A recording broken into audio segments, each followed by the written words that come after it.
చాలా మంది ఒక్క తెల్ల వెంట్రుకను పీకడం వల్ల మిగిలిన వెంట్రుకలు కూడా తెల్లగా మారతాయని అనుకుంటారు. అయితే ఇందులో నిజమెంత ఉందో ఇప్పుడు తెలుసుకుందాం.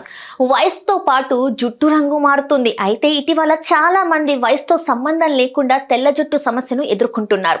జీవన శైలిలో మార్పులు, ఆహారపు అలవాట్లు, ఒత్తిడి, జన్యుపరమైన అంశాలు, వాయు, కాలుష్యం ప్రధాన కారణాలని నిపుణులు అంటున్నారు.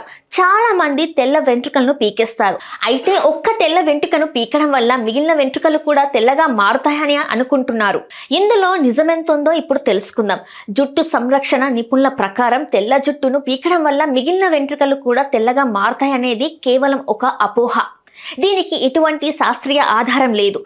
ప్రతి జుట్టు కుదుర్లకు స్వతంత్రంగా పనిచేస్తాయి. చుట్టుపక్కల ఉన్న జుట్టు కుదుర్ల చర్య ద్వారా ప్రభావితం కావు. దీని అర్థం ఒకే తెల్ల వెంట్రుకను పీకినప్పుడు చుట్టుపక్కల ఉన్న జుట్టు కుదుర్లు తెల్లగా మారవు. అయితే పదే పదే పీకడం వల్ల జుట్టు కుదుర్లు దెబ్బతింటాయి. ఆ ప్రాంతంలో జుట్టు రాలడానికి దారితీస్తుందని అధ్యయనాలు చూపిస్తున్నాయి. మానసిక ఒత్తిడి, నిద్ర లేకపోవడం, విటమిన్ డి లోపం, సిగరెట్, ధూమపానం, పొగ పీల్చడం, వాయు కాలుష్యం, పీరియాడికల్ వంటి అనేక అంశాలు జుట్టు నల్లబడ్డ కారణమైన మెలనైటిస్ స్థాయిని తగ్గిస్తాయని నిపుణులు చెప్తున్నారు. వీటిని నివారించడం వల్ల జుట్టు తెల్లబడడం రేటు తగ్గుతుందని సూచిస్తున్నారు.